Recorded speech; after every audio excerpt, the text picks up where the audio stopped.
Hello there, everybody. Superfox89 here, bringing you yet another episode of Superfox89's Creepypasta videos. Today, we got a story that was sent in a couple of months ago by HyperDragoonhx, or at least it was early last month. This is kind of a continuation from the last one I read from him. Here we go. It's called From Jala to Jala and the Feud with Giovanni. There was a time in my childhood when I relied on a single Pokemon. My first Pokemon was a Charmander. I named him Jala. After enough training in the Viridian Forest, Jala became a Charmeleon. He proved strong enough to defeat Brock and Misty, the first two gym leaders. Even though they had Pokemon types he was weak against. After getting my third badge from Lieutenant Surge, Jala became a Charizard, which Surge remarked as the smartest thing a trainer should do. At Lavender Town, Jala was afraid to battle a ghost in the Pokemon Tower until I got a Slipscope to unmask it. It was a ghost of female Marowak, and she wouldn't let me through to the topmost floor of the fight. Angry about being scared, Jala ended her easily. The Marowak apologized to Jala and said this before departing to the afterlife. Go defeat the rocket grunts responsible for my death, but protect your trainer from their leader, his future self. Ended Giovanni's father. Jala didn't understand what she meant, but we defeated the rocket grunts that killed her and rescued Mr. Fuji before continuing our journey. The bond between Jala and me became incredibly strong, for he saw me as a brother. But since what he heard from the Marowak ghost, Jala became very protective over me and would scare off anyone or anything that got too close. Eventually, we met and defeated Giovanni at the Rocket Hideout, Sifco, and the Viridian Gym. Outraged about being beaten by a single Pokemon, Giovanni refused to give me the Earth Badge. But Jala took it by force, as well as TM27, which is fish, before knocking him down, stomping several times on his face, and roasting him. After defeating Blue on the way to Victory Road, Jala convinced me that I needed a team to have a fighting chance, so I rounded up the Kangaskhan, Moltres, Articuno, Mewtwo, and the Dratini, which I leveled up into a Dragonite. We defeated the Elite Four and Blue, taking the title of champion from him. A few years later, at the start of my Hoenn journey, Jala and I went separate ways so he could become stronger, but he promised we would meet again before we parted. I caught many Pokemon in Hoenn and defeated Champion Steven with many combinations of Pokemon to use, before I completed my ultimate Dragon team that earned me the title of Hoenn Dragon Champion. Then I went to Johto a few more years later. There I was training my 3 green shiny dragons, Team Hyper. This team composed of Hyperigon, the Flygon, Hyper Slash, the Salamence, and Hyperdrive, the Latios. We met a shiny Celebi who used its powers to send us back in time. We wound up in a secret chamber and found another Celebi trapped in a cage with electric barriers. As I passed over, the shiny spoke, but before I could do anything, a man came running at us. The shiny Celebi, Team Hyperstar, and I made a run for it, and the man tripped over my leg and fell into the electric barrier. As he got shot to death, we heard someone yell, "Dad?" and young Giovanni came running down. His father fell down, dead, but Giovanni got a good look at me before I was warped out with Team Hyper by Celebi. After telling his mother about this, Giovanni's mother created Team Hyper and called themselves Madam Boss.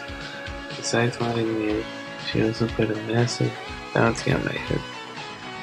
Celebi warped Team Hyper and me to the path towards the Kento Victory Road. We saw Giovanni arguing with his son, Jack, aka Silver, before leaving. As Jack left, he shoved me in anger. Hyper Slash retaliated by using his tail to hit the back of Jack's head, knocking him out cold. After Celebi walked Team Hyper and I away, Giovanni returned to find his son laying motionless on the ground. We were now in a cave inside Tojo Falls, confronting Giovanni once again. As he looked at me, he remembered that I was responsible for his father's death and swore to kill me. But Celebi and Team Hyper stopped him, taking out his Pokemon by using their weaknesses. Cowering in fear and fueled with frustration, Giovanni yelled, "Enough, you've taken everything from me. Just leave me alone." Suddenly he was attacked by Celebi and blasted out of the cave. Team Hyper and I were then warped back to our own time. Later on, I met Jowler, now renamed Jowler, and told him what happened. Jowler then thought about what the Marowak ghost told him years ago and understood what she meant. Yet, you go mad at Celebi and scolded for putting my entire life in danger.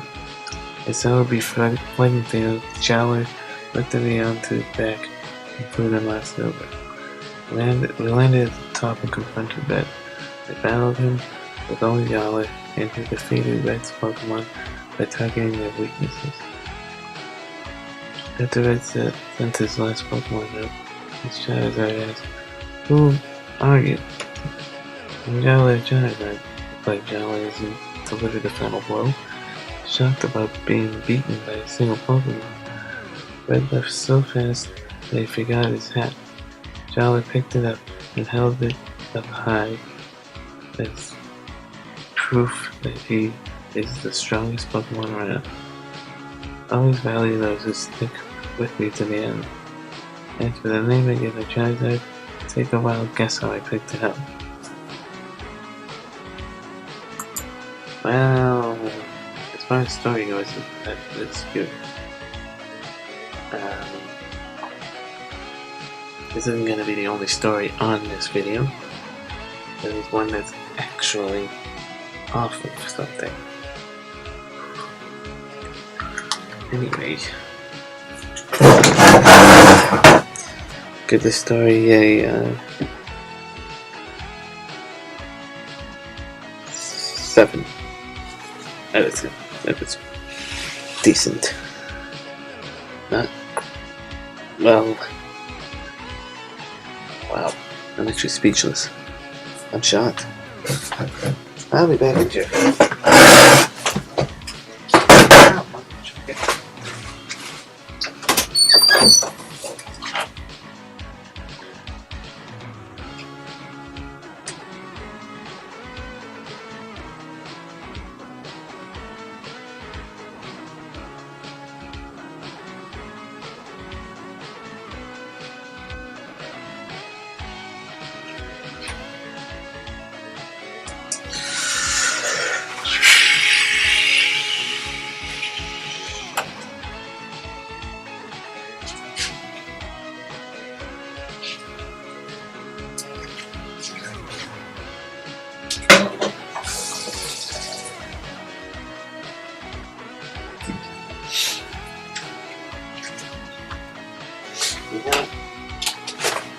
I'm now gonna read my great first part for me.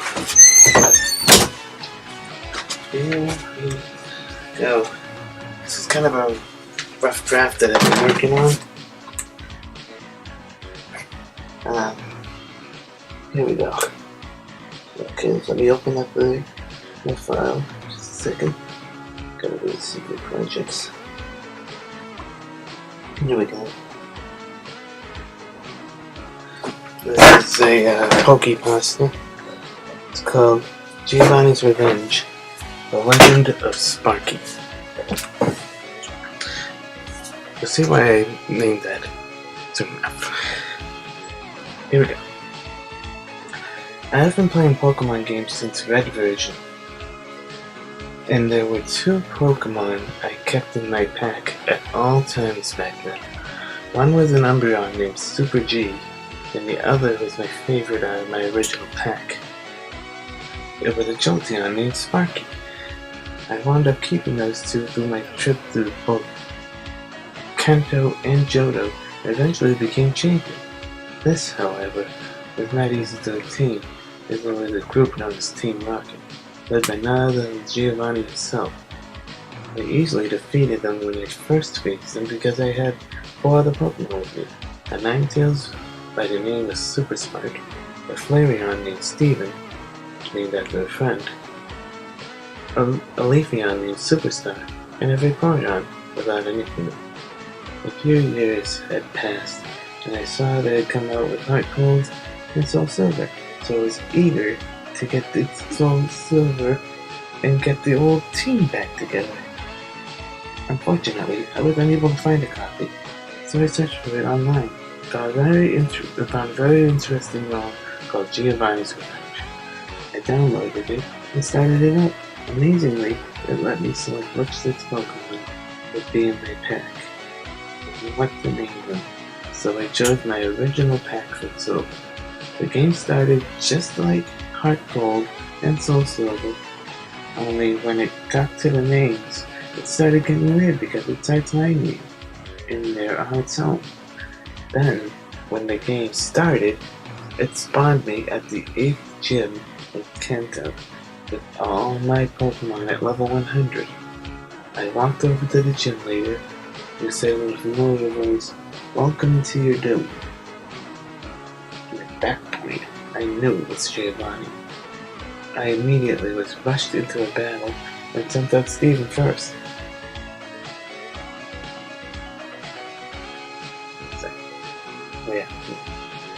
But what shocked me is that Giovanni had 2 Pokemon. The first one was a Mewtwo that managed to knock out Steven, Vaporeon, and Superstar before Super Spark killed him.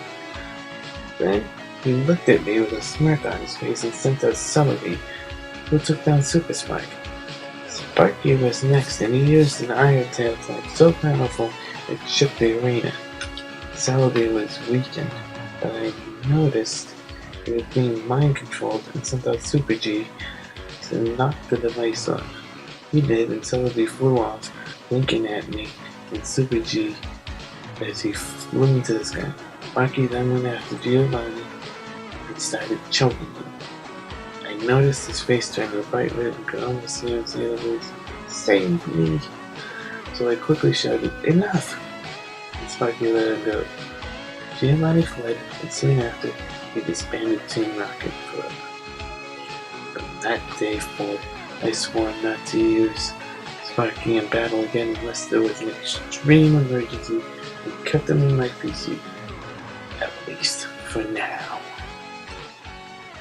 Alright, as a bonus, you guys being such awesome viewers, I'm going to do one more Creepypasta.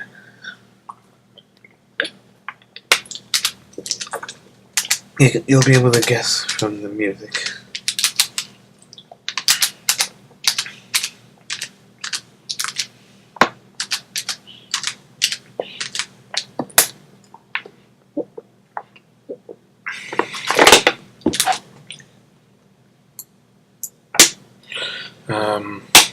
Let me get it going, sorry.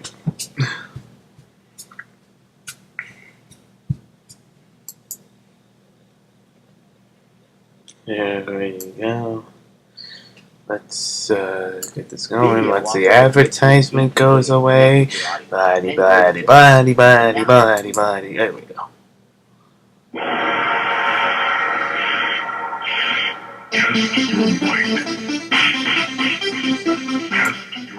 That's right. It's the Mortal Kombat Creepypasta.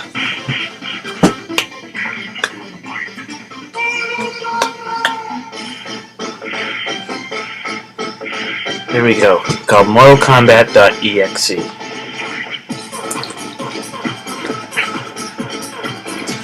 I've always been a fan of Mortal Kombat games, especially the Mortal Kombat Project games. But not anymore. In fact, I hate even hearing about the game. One day, I was surfing the web for some games for my emulators, and I happened to come upon a game called Mortal Kombat.EXE.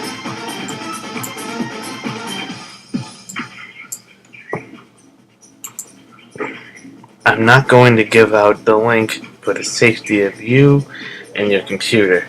But anyways, I thought it would be boring and dull, but when I looked at the RAM it took up, it said it takes 2 gigabytes.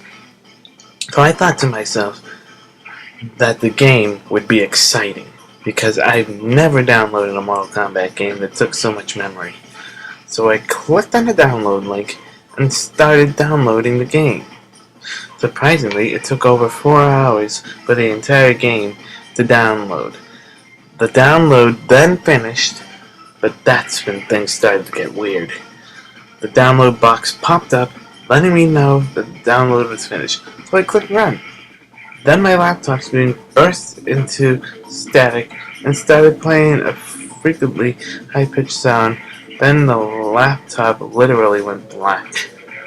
I then grunted to myself in anger, trying to turn my laptop back on.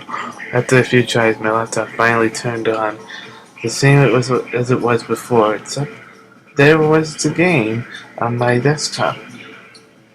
I thought to myself that the laptop probably just crashed on the large download, so I clicked on the game and it started playing. There was no music playing. The screen showed Goro, and there were the words arcade versus practice options and exit. So I clicked arcade, and the Mortal Kombat 1 arcade theme burst out of my speakers violently, nearly shaking the whole house. So I muted my computer, thinking nothing of the sound, and what came up I couldn't believe. The character selection screen came up, showing a total of 276 characters. I was amazed. This was the best Mortal Kombat ever. So I selected one of my favorite characters, Chameleon. Only there were 6 versions of him, so I chose the Mortal Kombat Trilogy Chameleon. Then a box popped up on the selection screen saying, choose stage.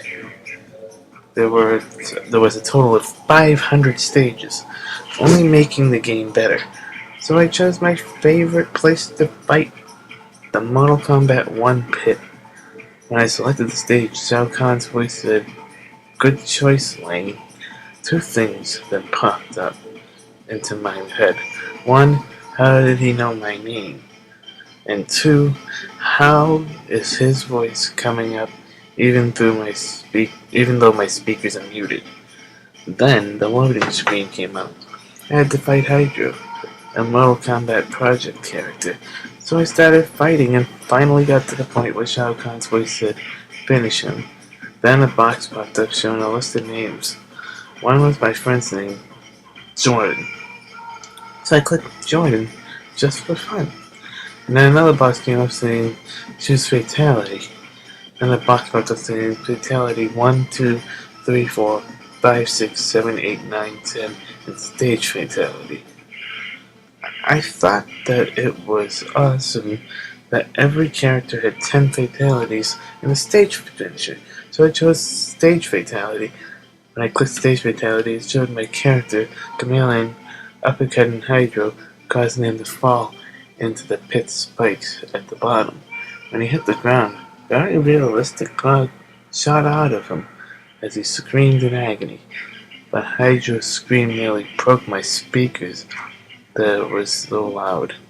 I was angry that I kept hearing noises from the game as I muted my computer, and confused as to why the noises were so loud. Then the words "Chameleon wins, fatality" came up on the screen, but there was no Shao Kahn saying the name in fatality. Then Shao Kahn's voice came up saying, "You will never win, Lane." And I mean loud. Then a bunch of pop-ups saying Mortal Kombat.EXE is not responding came up, crashing my laptop. I was frightened. I tried to turn my laptop back on, but it would not power on. I thought that it must have been a virus. Angrily, I put up my laptop, thinking to myself that I could try and fix it in the morning, since I'm good with computers. I then went to bed trying to sleep, but still thinking about why the game knew my name. I awoke to a ringing noise. It was my iPhone 4.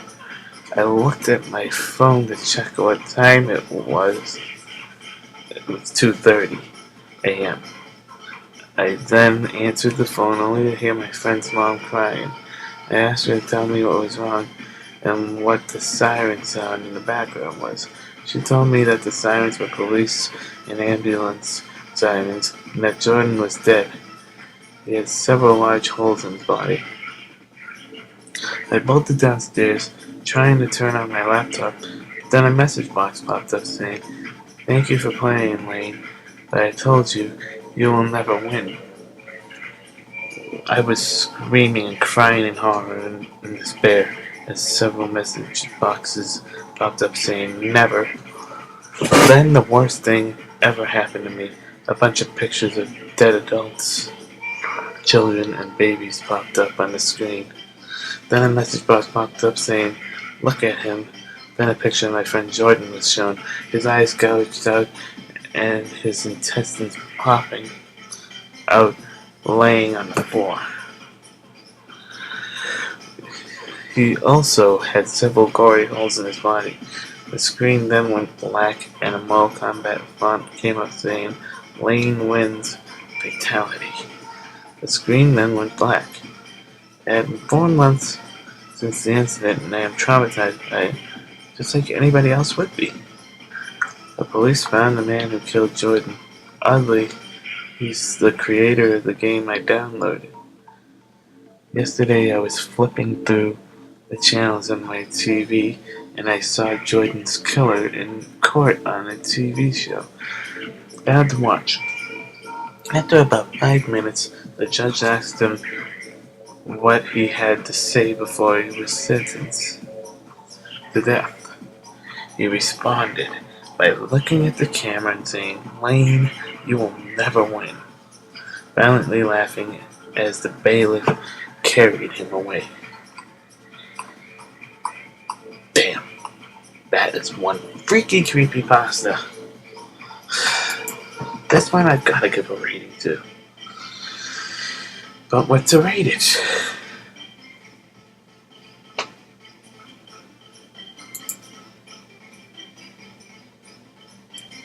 Let me think for a minute.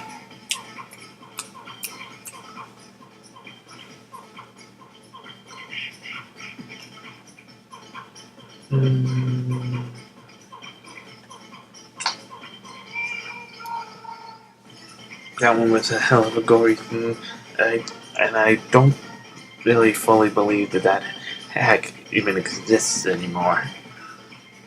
I think it was just some psycho's joke. It was some psycho's idea of a joke. So, but anyway, it was interesting. It was legit. So I'd have to give it an 8 out of 10 at least. It did scare me just reading that. Something about it just made me feel uneasy. Anyway, that will conclude this episode of Superfox89's Creepypasta videos. if you want to hear a creepypasta, just send me the link, or you can send me one that you created, and I will read it on there. If you're gonna have me read a creepypasta, send me the link to the story. Or you could just send me the story itself through a message.